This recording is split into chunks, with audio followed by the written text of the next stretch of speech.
Ako'y tutungo na sa tabor na kabundukan upang maaga kong maabangan niya ang ibon na aking pakay. Nasaan na kaya? Nasaan na kaya ang punong pinamumugaran ng ibong Adarna? Ito na ba? Ito na ba ang punong hinahanap ko? Ang ibong Adarna! Marapit lamang ako'y maghanda na. Hello?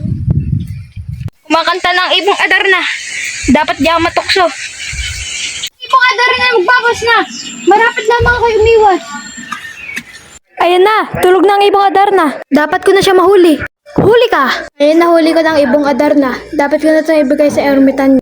At pumunta na nga si Don Juan sa dampa ng ermitanyo. Mabuti at nakabalik ka pa. Ang sunod mong gawin ay kunin mo bangang iyon. Bilisan mo at sa'yo may uutos ako. Punuin mo ng tubig iyan at 2 bato'y buhusan mo upang iyong 2 mahal na kapatid ay magsilitaw.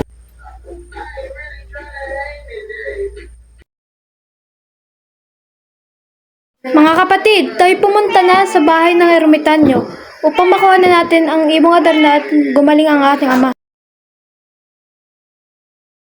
Maraming salamat sa ermitanyo, kami aalis na. Mag-ingat kayo. Paalam. Don Diego, hindi maaaring si Don Juan palagi maganda sa paningin ng ating ama. Marapat atin siyang bugbugin at dalhin ng ibong Adarna upang magbukan tayong bumitag sa ibon. Maganda ang iyong naisip, halina't bugbugin na natin si Juan.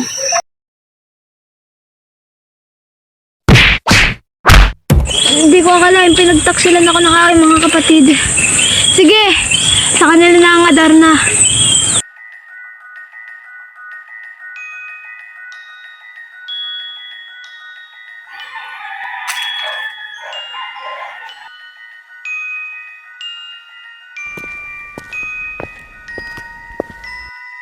Mahal kong bunsong anak, buti ikaw ay maayos at ligtas. Hindi maaari ito. Kasalanan mo to. Ngayon, lagot tayo. O ibong Adarna, marapit lamang na ikaw ay kumanta na.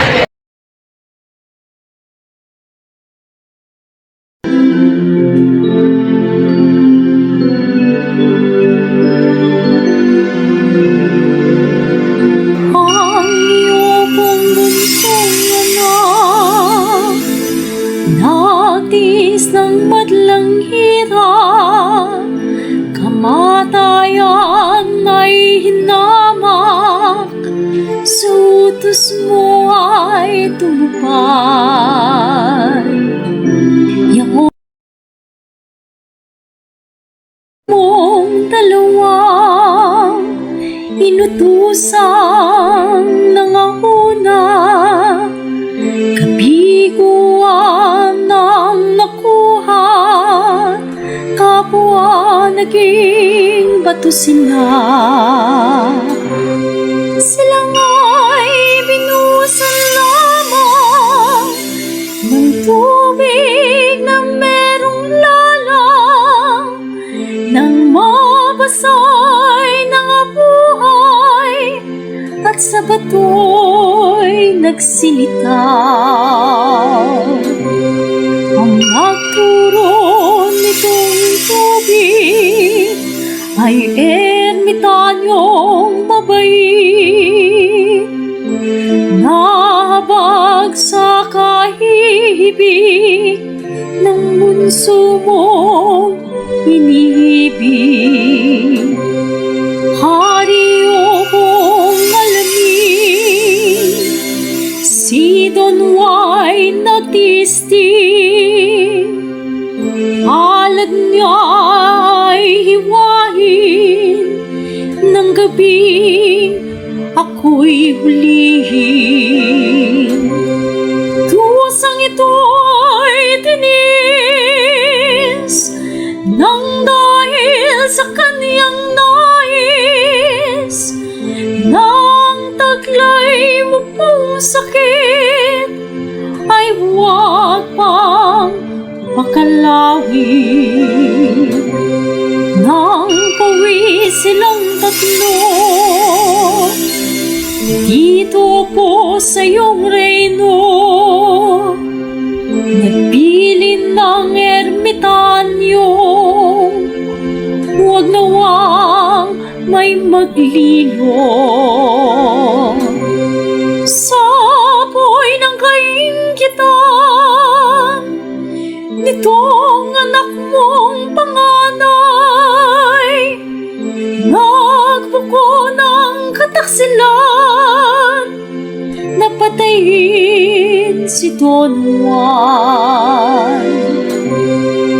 Nasansalang pagpatay, ngunit sila'y nagpulungan.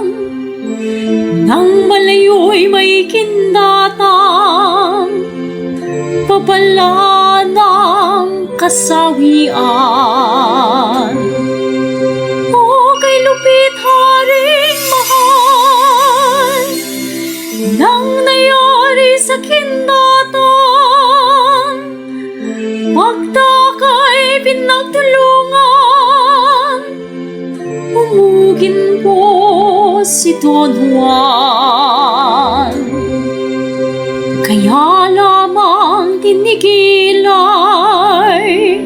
ng malugmok na't walang malay, iniwan sa kaparangan, at ako nga ang tinaglay.